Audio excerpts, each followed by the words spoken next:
Hola a todos. Hoy vengo a contaros otra vivencia dentro del culto de los testigos de Jehová, que vuelve a demostrar la crueldad y cómo todo vale para algunos dirigentes del grupo. Hoy el protagonista es mi amigo José Ignacio. José Ignacio y yo nos conocemos desde que teníamos algo menos de 20 años. Formábamos parte de un grupito de jóvenes testigos de Jehová que fuimos durante muchos años objetivo de injusticias y vejaciones por parte de ancianos dentro de nuestra congregación, Hernani. Guardo muy buenos recuerdos de las aventuras que tuvimos hace ya más de 3 décadas. Le recuerdo como un joven tranquilo, muy sociable, amable, conformista y muy inteligente. De hecho, para mí, él y nuestro amigo Chema eran los más inteligentes del grupo. Muchas veces he pensado que quizás podría ser ese el motivo por el que ciertos ancianos de la congregación abusaran de sus privilegios para acosarnos. Posiblemente nos tenían miedo porque temían que nuestra generación, chavales listos, avispados, con un nivel cultural bastante más alto que el de ellos y una mentalidad más abierta y comprensiva, fuéramos a destronarlos. Es por eso que todos nuestros esfuerzos por intentar avanzar dentro de la congregación fueron inútiles. Era malgastar mucho esfuerzo en avanzar un paso y ellos te hacían retroceder dos, por tonterías, por cosas sin sentido. Os voy a poner un ejemplo. El anciano HHF, conduciendo un estudio del libro Cómo llegó a existir la vida, por evolución o por creación, en el capítulo que hablaba sobre las mutaciones, él insistía que el que una persona perdiera un brazo era una mutación. Un compañero de este grupo de jóvenes y yo decíamos que eso no es una mutación, que es una amputación, y él todo impositivo, que eso era una mutación. Nosotros que ya teníamos la lección aprendida, a callarnos para evitar represalias mayores. Bueno, José nació. Con él he compartido muchos momentos. No solo salíamos en el grupo, también salíamos mucho a predicar, también hemos trabajado juntos una temporada. Él es el que prácticamente mi fan número uno, el que me acompañaba a los concursos de karaoke y compartía los premios conmigo, siempre riéndonos, el que aguantaba y sigue aguantando también mis bromas, y sin duda alguna, mi mejor alumno. ¿Qué más puedo decir de él? Pues son ya casi 40 años de amistad y siempre he tenido el apoyo de él.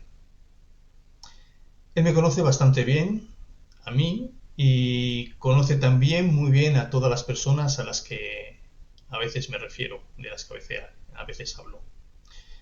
Hace algún tiempo le pedí participar conmigo en un vídeo contando su experiencia, pero parece ser que no se lleva muy bien con las cámaras, así que me la ha enviado por email. Hoy yo os la cuento. Dice así. Llegó a mis oídos no hace mucho tiempo el caso o experiencia de Pedro en relación a una acusación falsa de maltrato hacia la que fue su cónyuge. Su historia completa puede conocerse en sus redes sociales, pero haciendo un pequeño resumen, diremos que como forma de coacción o presión por parte de la que ahora es su exmujer para que él no se divorciara, fue amenazado con alegar que sufrió malos tratos por su parte. Hasta aquí este hecho pudiera parecer común y puesto en práctica de forma habitual por mujeres despechadas y crueles que se aprovechan de la gran concienciación social que hay sobre este asunto y sobre la protección a toda costa de ellas, sin mirar si son víctimas reales o verdugos sin escrúpulos. Pero hay un dato importante y diferenciador en este caso concreto, a saber, que se produce en el seno de una confesión religiosa que condena la mentira, la falsedad y la comisión de delitos tales como denunciar en falso. Los testigos de Jehová. ¿Cómo reaccionará esta confesión religiosa ante una crisis como esta en una de sus congregaciones? ¿Actuará en pos de la justicia y de sus propios principios? Desgraciadamente no. Individuos de esta secta apoyaron la falsedad denunciando y denigrando a Pedro, y la propia organización en sus más altas instancias le retiró su apoyo y permitió que estas personas no fueran expulsadas por su conducta pecaminosa y claramente contraria a la normativa divina, causando un gran perjuicio a Pedro, no importándoles lo más mínimo si ingresaba en prisión, perdía su trabajo o era señalado por las calles.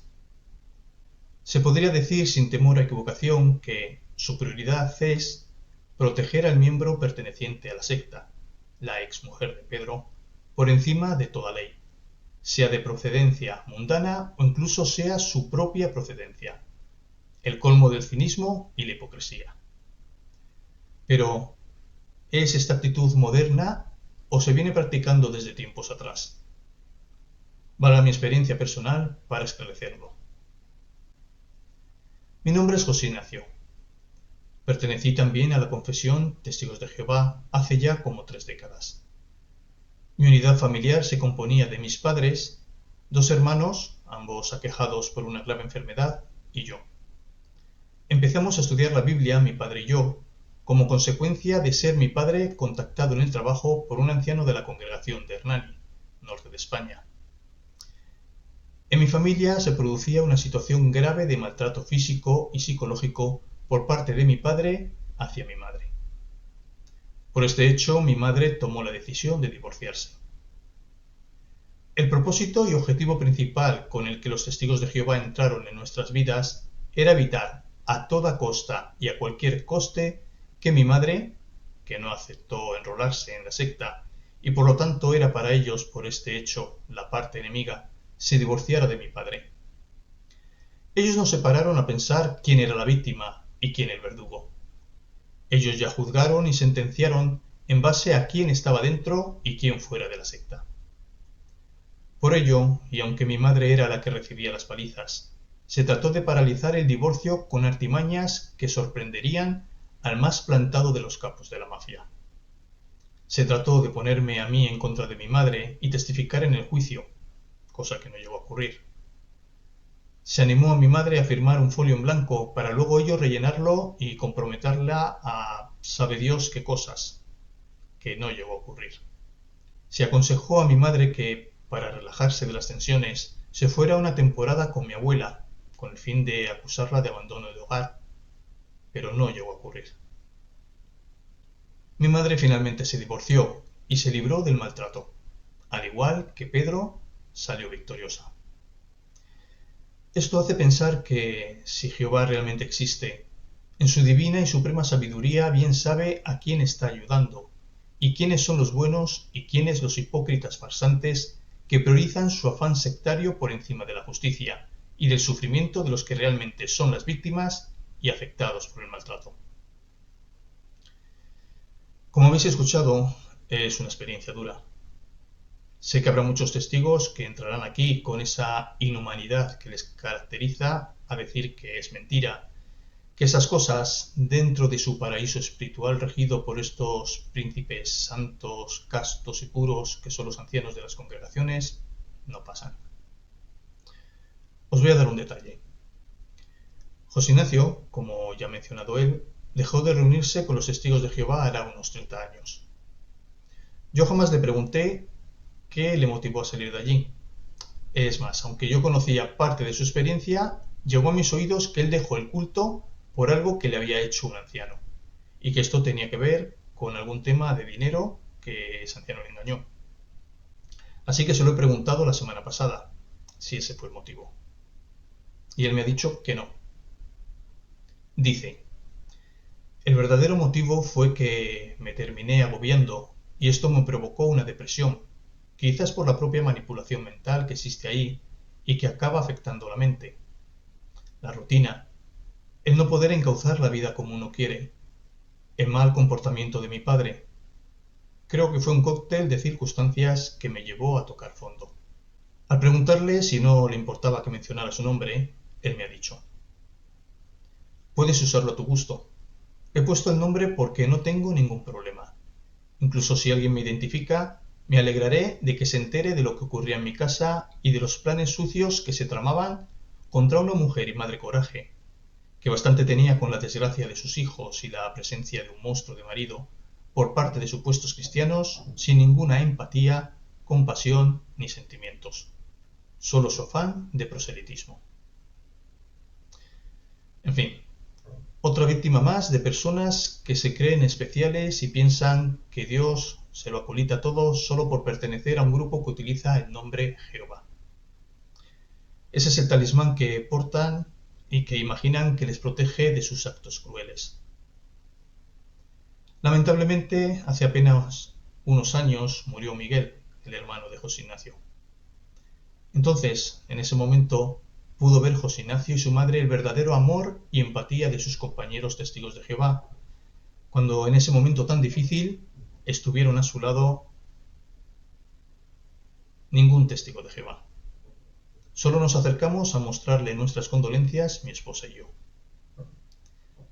Esto me da pie a que, en otra ocasión, os demuestre ese amor incondicional de los ancianos de nuestra congregación, contándoos otra experiencia que nos ocurrió a José Ignacio y a mí con uno de estos ancianos.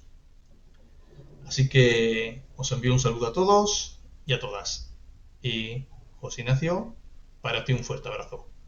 Nos vemos pronto.